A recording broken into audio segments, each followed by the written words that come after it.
em như sông biển toàn ngời đại dương xanh. Anh sẽ luôn bên em nên đừng ngại thương, anh sẽ có vài hạt mưa hay sấm chớp còn vương ngang. Cắt đôi nỗi sầu, anh buông tay cắt đôi nỗi sầu. Anh cắt đi cả bóng hình, anh mang theo bên mình bấy lâu. Nỗi đau đã cạn, cơn mơ trong tim cũng đã tàn. Anh bán đi mọi nỗi buồn để chẳng có.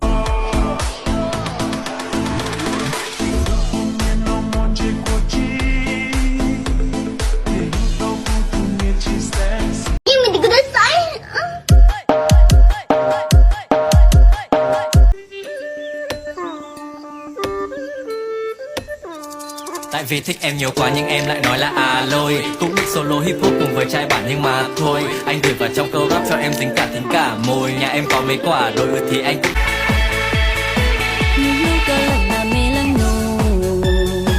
bỏ cơ thôi nuôi chưa đợi có lỡ cho xin nuôi đau xin nhau chuyện ta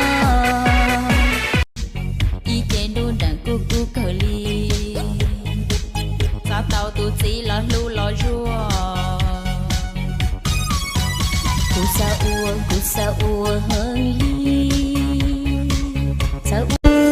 mẹ lên mùa tu nên dự xia ná để tiếp bỏ chè đun chè chả yo ná ru cho sushi chè ô trâu cu nó nhẹ thia bộ môn nô ở cu tao thả có bộ cả na mình có mong một cho trong chữ xử lý có thể lọt thể thiệt đu tớ có bộ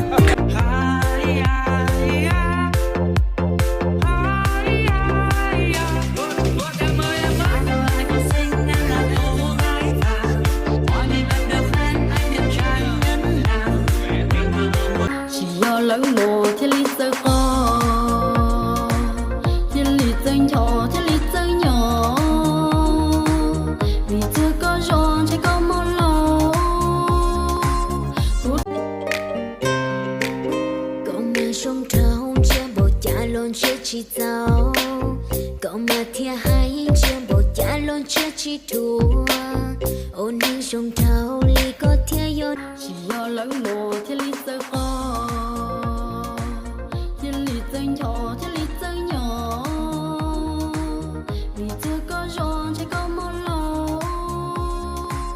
cô tê dù gì có thia chỉ thâu ở thành phố này có mua cho thia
Em chỉ mất quan bà hạt, em chỉ mất quan bà hạt, cô theo lo cả đêm theo lo tăng, vì đó lò lò lông đây, vì đó lò lò lông đâu xa xa chả câu nút trong thì lấy gì, các anh đâu của hạt cái là đúng không?